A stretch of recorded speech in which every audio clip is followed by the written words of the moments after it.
We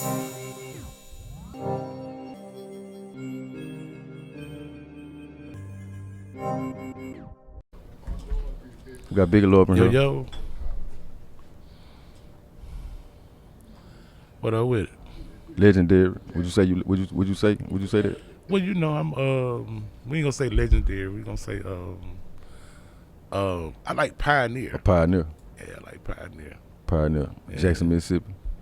Were you born and raised in Jackson, Mississippi? I was born and raised here. Yeah. I was born at University Hospital. Yeah. Yeah, man.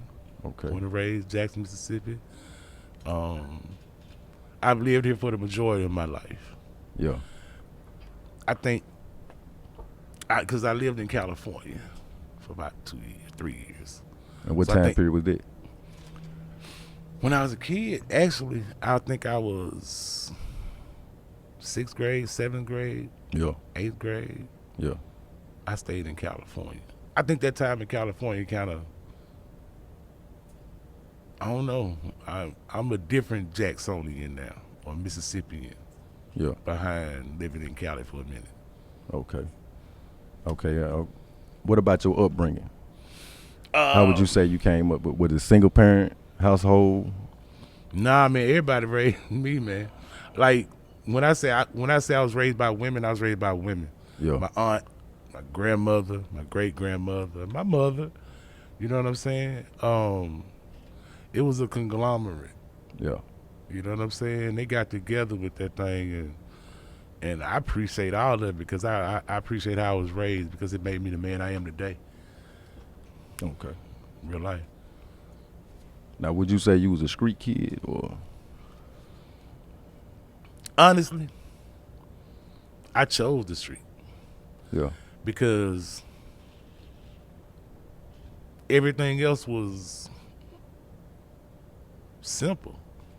You know what I'm saying? Yeah. Like I could do everything else. You know what I'm saying? Let me see if I could do these streets.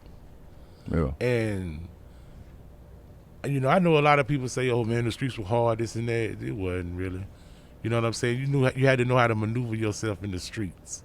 Yeah. You know what I'm saying? So, I think I chose it. I Yeah. chose that life because I didn't need it.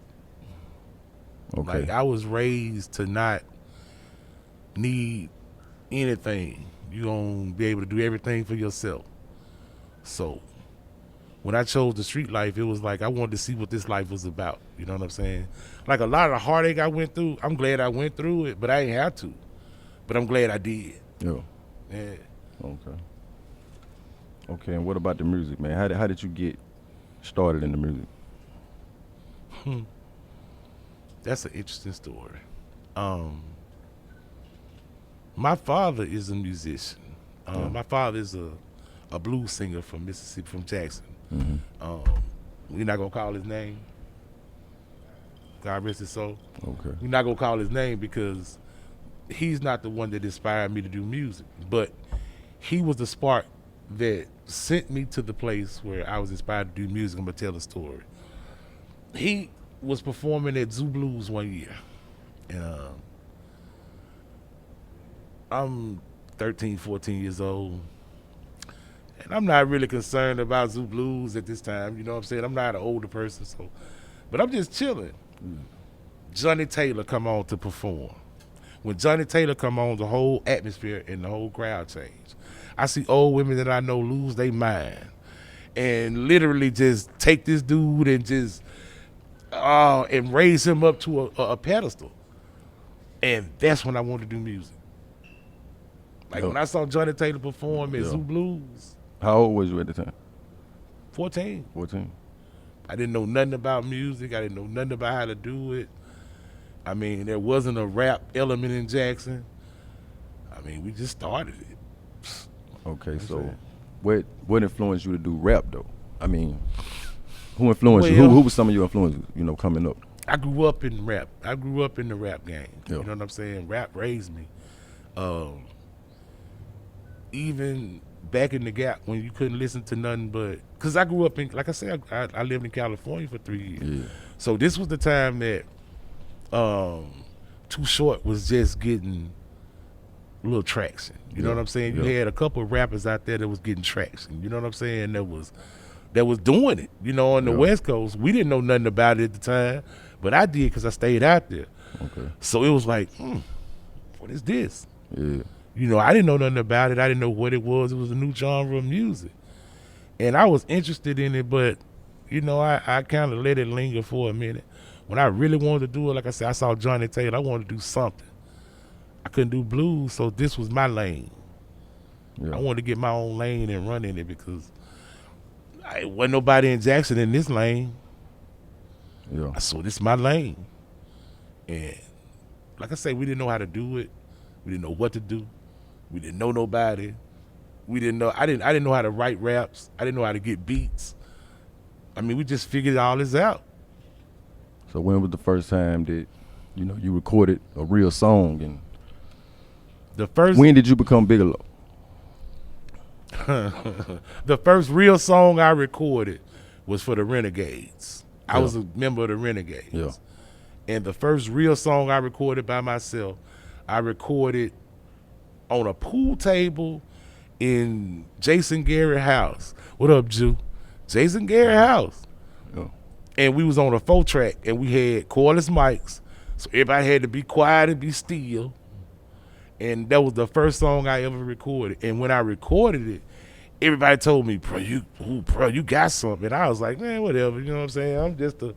I'm a background dude. You know what I'm saying? Like, I wanted to be a rapper, but I ain't want to be that dude that stand out. You know, I wanted to be with a team. You know, ain't no I team.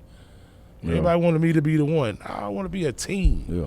You know, it ain't nothing. It's cool being at the top, but it ain't cool being at the top by yourself. Yeah. So I wanted to, you know what I'm saying? We did the Renegade thing. We broke the Renegade thing out. We did the recent Bigalow thing. And the whole time, we just figuring out the rap game. Because it wasn't no rap element around here. So when did that start? When did you meet Reese? Okay, I started rapping in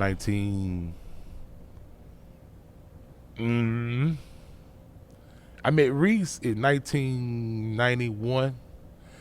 I knew his brother.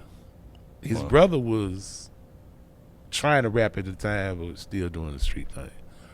But the dude that he knew, Trigger, was doing rap for real. So I wanted to be with a dude that was doing rap for real. And he kind of just said, come on, man, let's do it. And totally honest, at the time, it was a gang thing.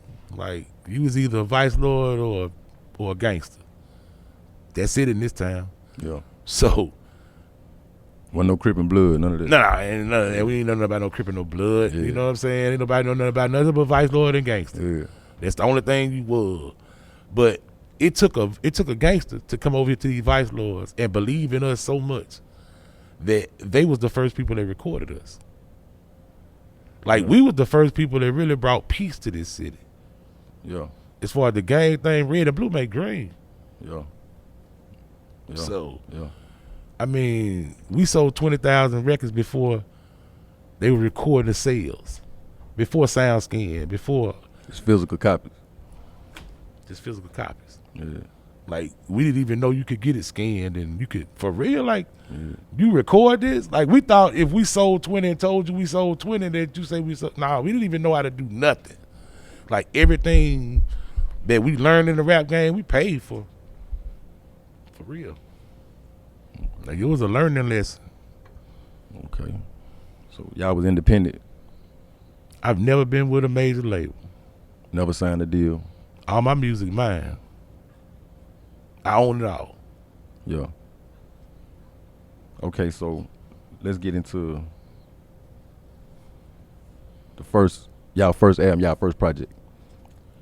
The first recent Bigalow project? Yeah, the first recent Bigalow project. The first recent Bigalow project, totally honest, was a Renegade album. That's when the Renegades actually broke up. Nobody know that. That's a fun fact. But we couldn't see eye to eye on content, on beats, and the other guys just said, man, fuck it. So me and Reese was like, man, fuck it. And kept going. You know, I'm not gonna Yeah. stop because you know one monkey don't stop no show. Yeah. So the first recent Bigalow album really was supposed to be a Renegade album. If you go back and listen to it now, it's a lot of Renegade references because it was supposed to be a Renegade album. It did so good till that's when we was like, okay, now we recent Bigalow. Because when we got ready to do the artwork and all that, it was like, what name are we gonna put? Recent Bigalow. I mean, we just that's who we are. Yeah. You Reese, I'm Bigalow. Like that's all we can put. And we did Of the Renegades, but the next album we kind of dropped Of the Renegades, and just was Recent Bigalow. So the Renegade was first. That's what everybody knew. Yeah, and that's who we were. But like I say, if you don't want to do it, cool. I'm gonna do it, and I hope you're not mad at me for doing it. Okay. And they weren't. You know what I'm saying? They Yeah. just couldn't do it. They had other obligations, and I understand. When did y'all start getting momentum in the city? What album would you say? First album the first album that me and Reese did alone, it gained momentum instantly.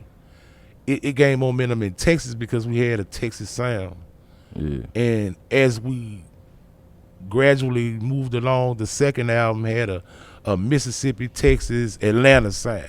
Yeah. And when we found our sound, the next album was Never Scared. You know what I'm saying? R&B player music and just. And what year was this?